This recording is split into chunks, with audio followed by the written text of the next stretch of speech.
नमस्कार दोस्तों, मैं दीपक सिंह आपका स्वागत करता हूं मार्केट प्लस हब चैनल में। पिछले कुछ महीनों में म्यूचुअल फंड इंडस्ट्री में एक बेहद अहम और चिंताजनक ट्रेंड देखने को मिला है। एक तरफ हर महीने रिकॉर्ड संख्या में नई एसआईपी शुरू हो रही हैं, वहीं दूसरी तरफ तेजी से निवेशक अपनी पुरानी एसआईपी बंद कर रहे हैं। इसे ही इंडस्ट्री की भाषा में एसआईपी स्टॉपेज रेशियो कहा जाता है। इसका सीधा मतलब निवेशक एसआईपी शुरू तो कर रहे हैं, लेकिन उसे लंबे समय तक निभा नहीं पा रहे। एसआईपी बंद होने के पीछे असली सच्चाई। एसआईपी एक लॉन्ग टर्म वेल्थ क्रिएशन का टूल है, लेकिन अधिकतर निवेशक इसे शॉर्ट टर्म कमाई से जोड़कर देख रहे हैं। जब उम्मीद के मुताबिक जल्दी रिटर्न नहीं मिलता, तो डर, भ्रम और दबाव में आकर वे एसआईपी बंद कर देते हैं।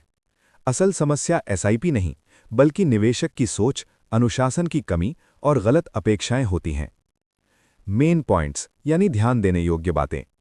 एसआईपी का फायदा 5 से 10 साल में दिखता है।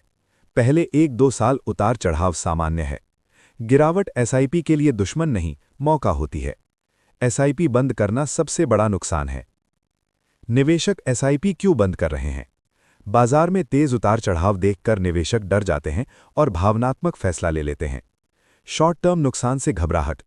6 से 18 महीनों में पोर्टफोलियो लाल निशान में दिखता है तो धैर्य टूट जाता है। गलत समय पर एसआईपी शुरू करना। बाजार हाई पर एसआईपी शुरू की, गिरावट आई और भरोसा टूट गया। महंगाई और ईएमआई का दबाव। होम लोन, कार लोन, बच्चों की फीस और रोजमर्रा खर्च निवेश पर भारी पड़ते हैं। इमरजेंसी फंड की कमी। अचानक पैसों की जरूरत पड़ी और एसआईपी सबसे पहले बंद हुई। जल्दी अमीर बनने की मानसिकता। सोशल मीडिया पर दिखाए गए फर्जी और अवास्तविक रिटर्न निवेशकों को भ्रमित करते हैं। ट्रेडिंग और ऑप्शन का लालच। एसआईपी छोड़कर एफएंडओ में जाना, जहां नुकसान की संभावना ज्यादा होती है। नौकरी और इनकम की अनिश्चितता। जॉब चेंज, सैलरी कट या बिजनेस स्लोडाउन का असर। सही गाइडेंस की कमी। कोई फाइनेंशियल एडवाइजर नहीं तो गिरावट में गलत फैसला। टैक्स और नियमों का डर।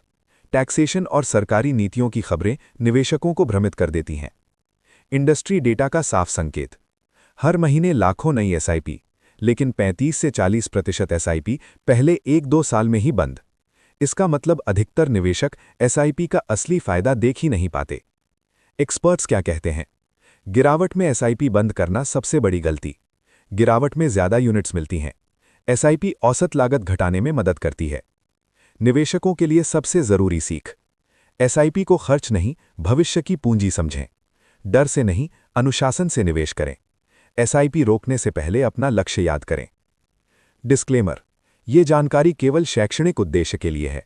किसी भी निवेश से पहले अपने फाइनेंशियल एडवाइजर से सलाह जरूर लें। मिलते हैं अगले वीडियो में। लाइक, शेयर, सब्सक्राइब करना ना भूलें।